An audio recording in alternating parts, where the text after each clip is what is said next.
True self love. Enter acceptance.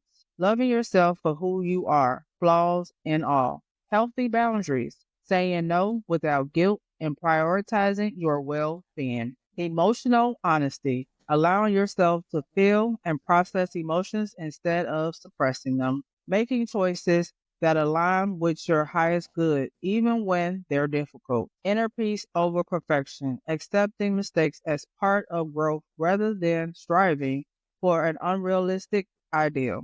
Genuine self care, resting when needed, nourishing your body, and engaging in activities that fulfill you. Self worth within, feeling valuable regardless of external validations, achievements, or possessions. True self love is about wholeness. It's about treating yourself with kindness, listening to your needs, and making choices that nourish your soul. False self-love, the illusion of self-love, people-pleasing, giving too much to others while neglecting yourself, toxic positivity, forcing yourself to stay positive instead of acknowledging real feelings, materialism as a substitute, buying things to feel better instead of healing the root issue, external validation seeking, feeling good only when others approve of you, overworking and productivity addiction, believing your worth is based on how much you achieve, avoidance and numbing, distracting yourself from pain through social media, alcohol, unhealthy relationships, etc. Ego-based confidence, using arrogance, control, or comparison to feel superior instead of developing real self-worth.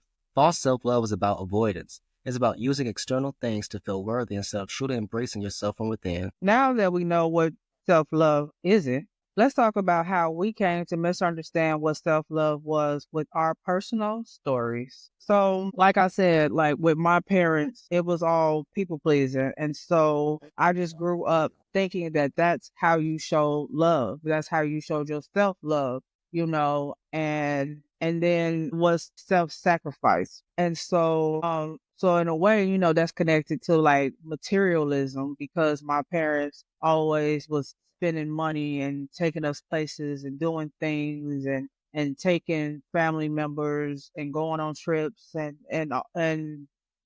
work. And my dad always kept 2 3 jobs so that he could do those things. And so for me, like I thought materialism was self love too, because I felt like as long as I was working hard enough and had my bills paid and was stable and I could buy what I need when I needed it, then I was loving myself. Or like when I started showing myself love, the first thing I started doing was getting a massage and going out to eat and going on dates by myself instead of like trying to find ways to love myself without money. Mhm. And so I would say that, like, for me, my spiritual journey, my ego death was about learning how to love myself without money. And I definitely learned that.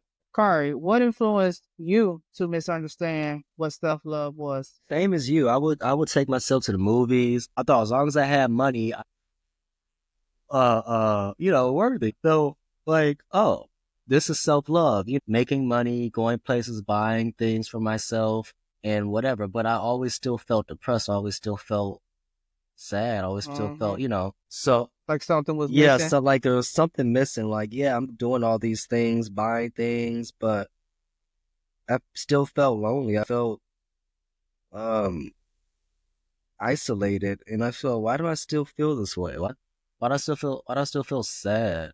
So like I think self-love isn't about how much you earn and how much you do for yourself. It's about how you feel about yourself. Hmm. Hmm. Yep. Yep. And what I'm realizing too is that it is more about your mental, spiritual, But physical, you know, yeah, and putting and showing yourself love in those ways. yes, correct. Now